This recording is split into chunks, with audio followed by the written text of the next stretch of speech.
नमस्कार. कमलनयन बजाज रुग्णालयातर्फे आयोजित करण्यात आलेल्या जनप्रबोधन कार्यक्रम बजाज पल्स याच्या पुढच्या भागामध्ये आपलं सगळ्यांचं स्वागत करताना मला अत्यंत आनंद होत आहे. मी डॉक्टर अजय रोटे, वैद्यकीय संचालक कमलनयन बजाज रुग्णालय. आज आपल्यासोबत आहेत कमलनयन बजाज रुग्णालयाच्या फाउंडर मेंबर, संस्थापक सदस्य आणि मागच्या 50 वर्षापासून पॅथॉलॉजी या विषयात तज्ज्ञ असलेल्या डॉक्टर शोभना एकबोटे मॅडम. नमस्कार मॅडम, आपलं स्वागत करताना मला अत्यंत आनंद होत आहे. मागच्या 50 वर्षापासून मॅडम पॅथॉलॉजिस्ट म्हणून कार्यरत आहेत. त्यांचा अनुभव अत्यंत गाढा आहे आणि कमलनयन बजाज रुग्णालयामध्ये प्रयोगशाळा त्यांनीच एस्टॅब्लिश केलेली आहे, स्थापन केलेली आहे. मॅडम, मला आपल्या प्रयोगशाळा कधीपासून सुरुवात झाली कमलनयन बजाज रुग्णालयामध्ये आणि ती NABL मान्यता प्राप्त आहे, त्याच्याबद्दल थोडं मार्गदर्शन करा. कमलनयन बजाजची लॅबोरेटरी 1990 साली स्थापन झाली. तेव्हा आपण जुन्या बिल्डिंग म्हणजे अदालत रोडवर होतो. तेव्हा जागा खूप लहान होती आणि बहुतेक वेळा लॅबसाठी अंडरग्राऊंडच एरिया दिला जातो. तो बरोबर आहे असं वाटत नाही मला, पण त्याच्यात आम्ही लॅब सुरू केली. तर तेव्हा मिनिमम 5 टेक्निशियन होते माझ्याकडे आणि त्याच्यात पॅथॉलॉजी विभागात वेगवेगळे विभाग आहेत.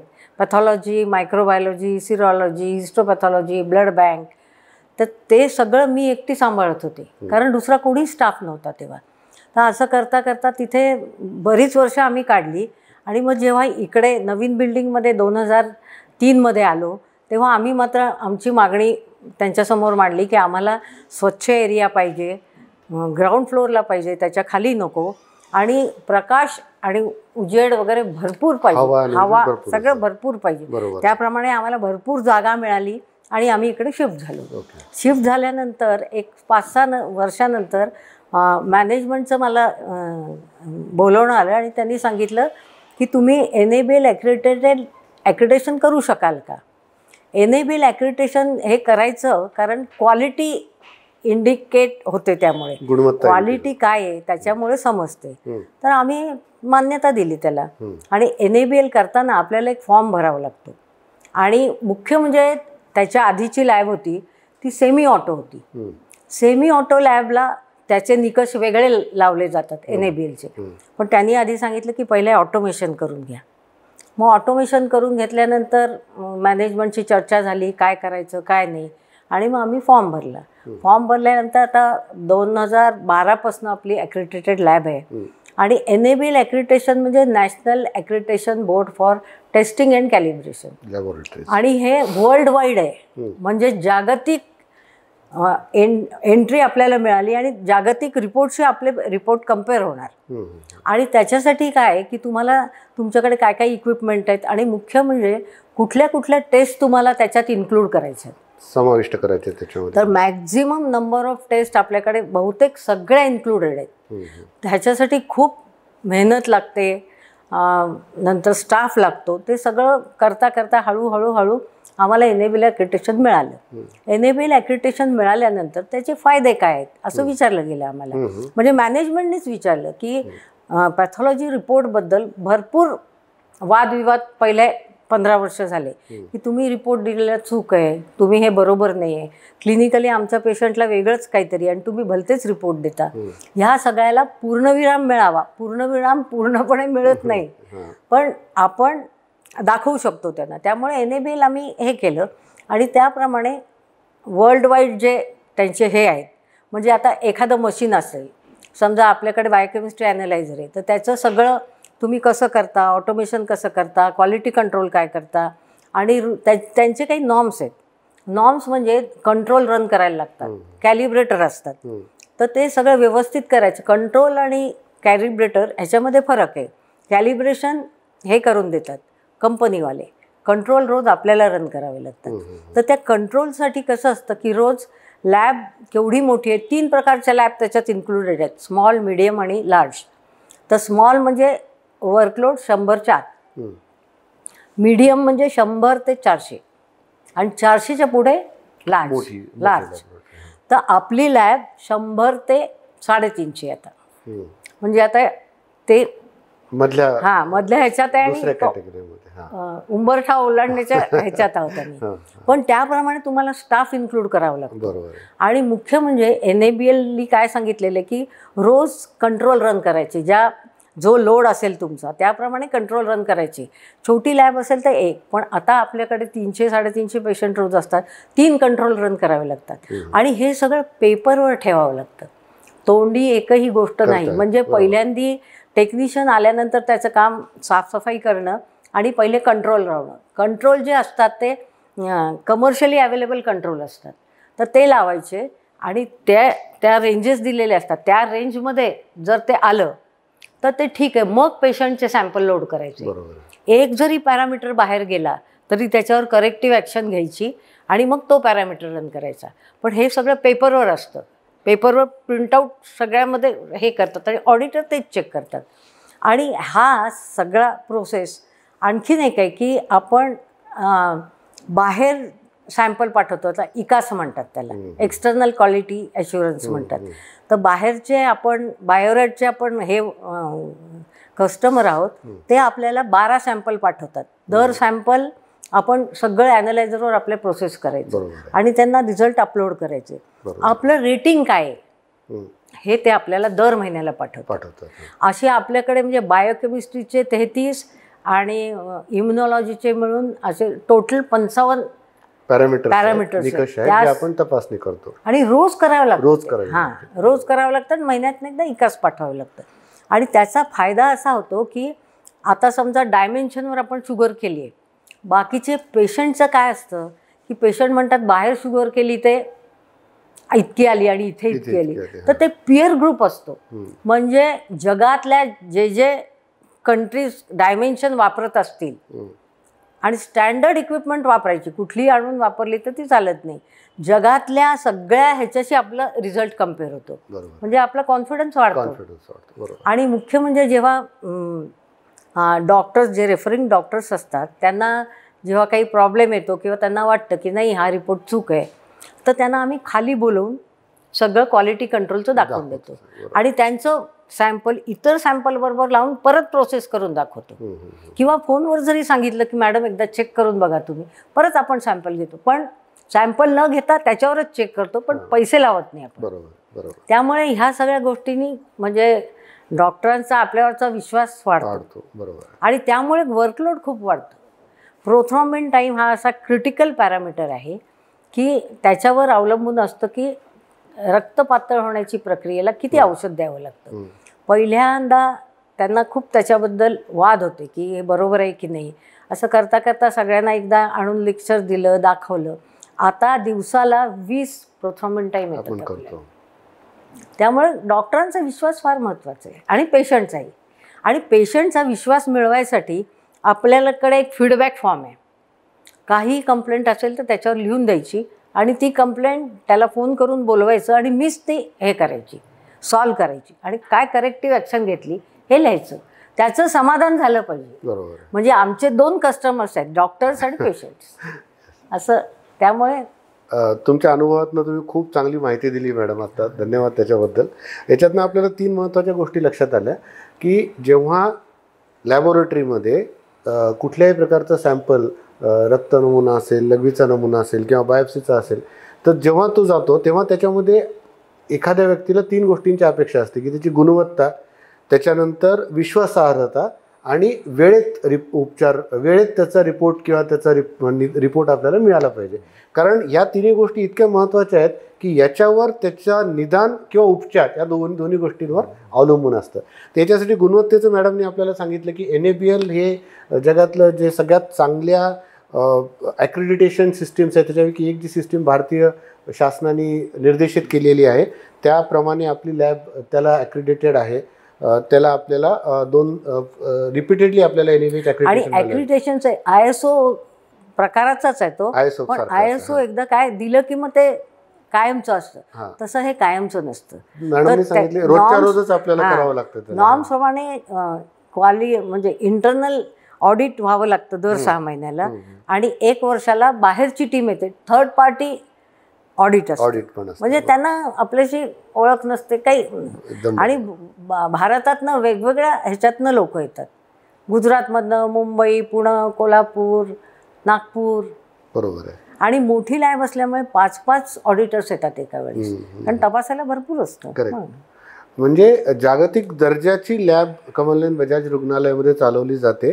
आणि जसं मॅडमनी आणखीन एक महत्त्वाचा मुद्दा आपल्याला सांगितला होता की सर्व जी यंत्रे आहेत ती स्वयंचलित यंत्रे आहेत. म्हणजे आपल्याला मॅन्युअली त्याला काही हाताने काही करावं लागत नाही. मशीन्समधनं डायरेक्ट रिपोर्ट जनरेट होतात. स्वयंचलित यंत्र आहेत सगळे आपल्याकडे. आणखीन एक म्हणजे मिसकन्सेप्ट आहे की म्हणजे ऑटोमॅटिक मशीन असेल की मॅनपॉवर कमी लागते. तसं नाही. क्वालिटी कंट्रोल म्हणजे क्वालिटी मेंटेन केली का नाही माणसंच करतात आणि आम्ही बघतो. त्यामुळे माणसं कमी करून ते साधणार नाही. बरोबर आहे. म्हणजे रिझल्ट येणार नाही. बरोबर आहे. गुणवत्ता साधण्यासाठी आपल्याला आवश्यक ते मनुष्यबळ पुरवावं लागतं. बरोबर. आणि ते मनुष्यबळ आपल्याकडे मला वाटतं सफिशियंट आहे प्रयोगशाळेमध्ये. मॅडम, तिसरा जो मुद्दा मी आता बोलत होतो की वेळेत रिपोर्ट मिळणे याच्याबद्दल, तर तो जो अहवाल जेव्हा तयार होतो, रिपोर्ट जेव्हा तयार होतो कुठल्याही तपासणीचा, तर तो वेळेवर पाठवण्यासाठी आपण टॅट किंवा हे सगळ्या गोष्टी टर्न अराउंड टाईम म्हणतो, तर ती टेस्ट करण्याचा पण टर्न अराउंड टाईम असतो आणि रिपोर्ट पाठवण्याचा पण असतो. याच्याबद्दल काही मार्गदर्शन करा. टर्न अराउंड टाईम म्हणजे पेशंटला आता सॅम्पल दिल्यानंतर किती वेळाने रिपोर्ट मिळेल. आपल्या लॅबमधला शॉर्टेस्ट टर्न अराउंड टाईम आहे 3 तास. 3 तासाच्या आधी कुठलाही रिपोर्ट मिळतो. आणखीन त्याचं 3 तास हा कशासाठी पकडलेला आहे की टाईप होऊन रिपोर्ट पेशंटच्या हातात पडतो. बरोबर आहे. आणि त्या पेशंटच्या रिसिटवर लिहून दिलेलं असतं की तुमचा रिपोर्ट 4 वाजता मिळेल, 5 वाजता मिळेल.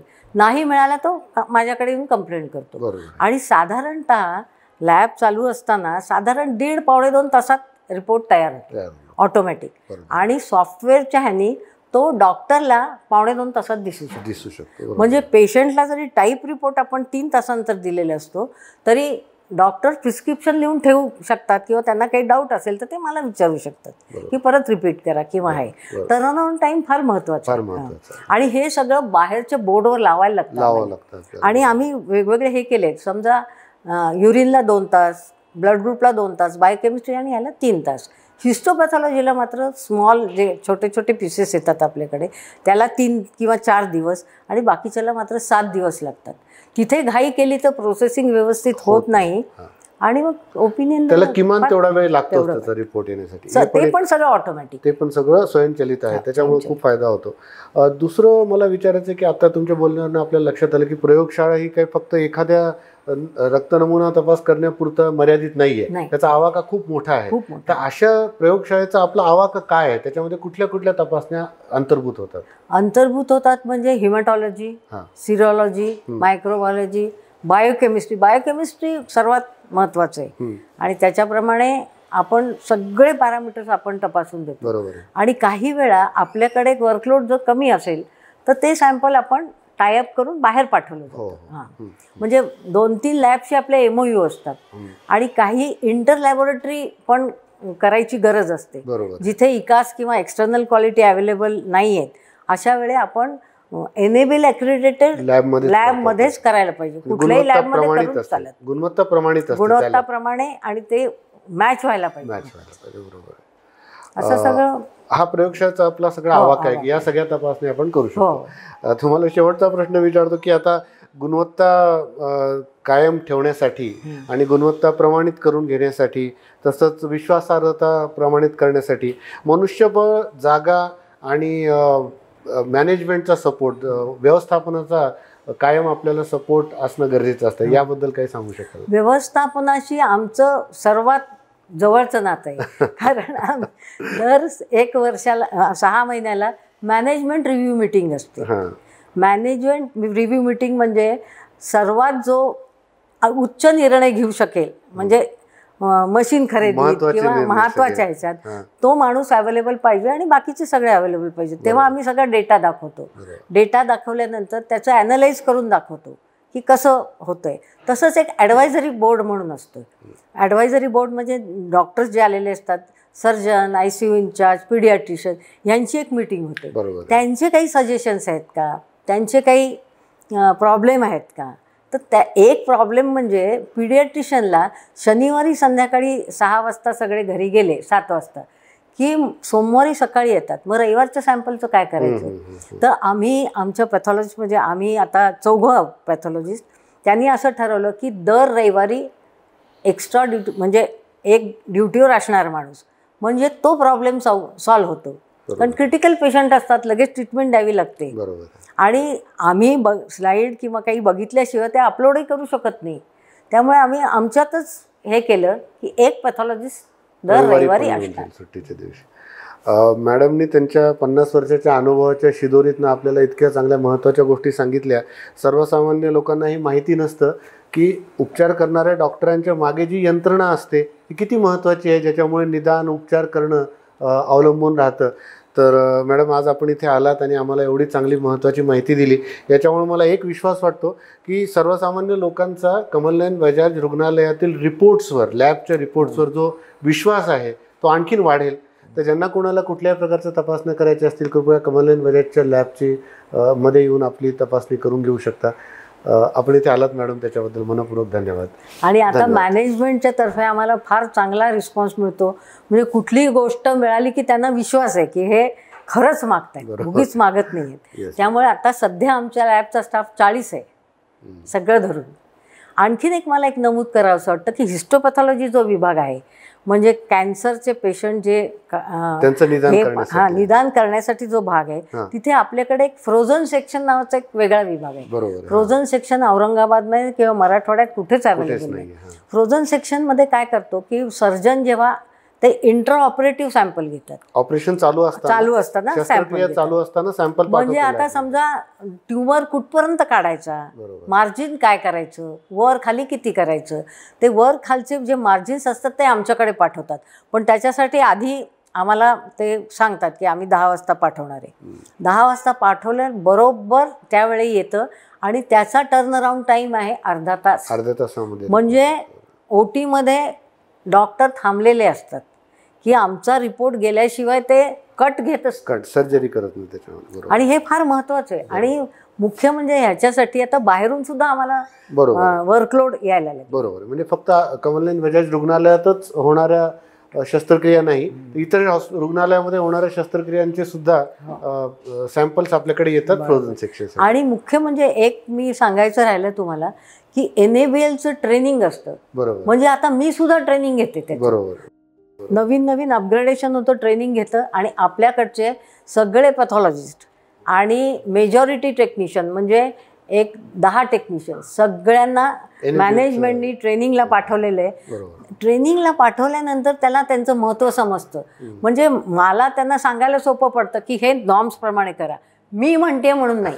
हां, आणि त्याचे परिणाम त्यांना माहीत असतात. त्यामुळे ट्रेनिंग फार महत्त्वाचं आहे. ट्रेनिंग सगळे ट्रेंड आहेत तसे, त्यामुळे व्यवस्थित चाललंय. आणि वर्कलोड साधारण डेली आम्ही 800 ते 900 टेस्ट रन करतो. खूप मोठी संख्या आहे, खूप मोठी.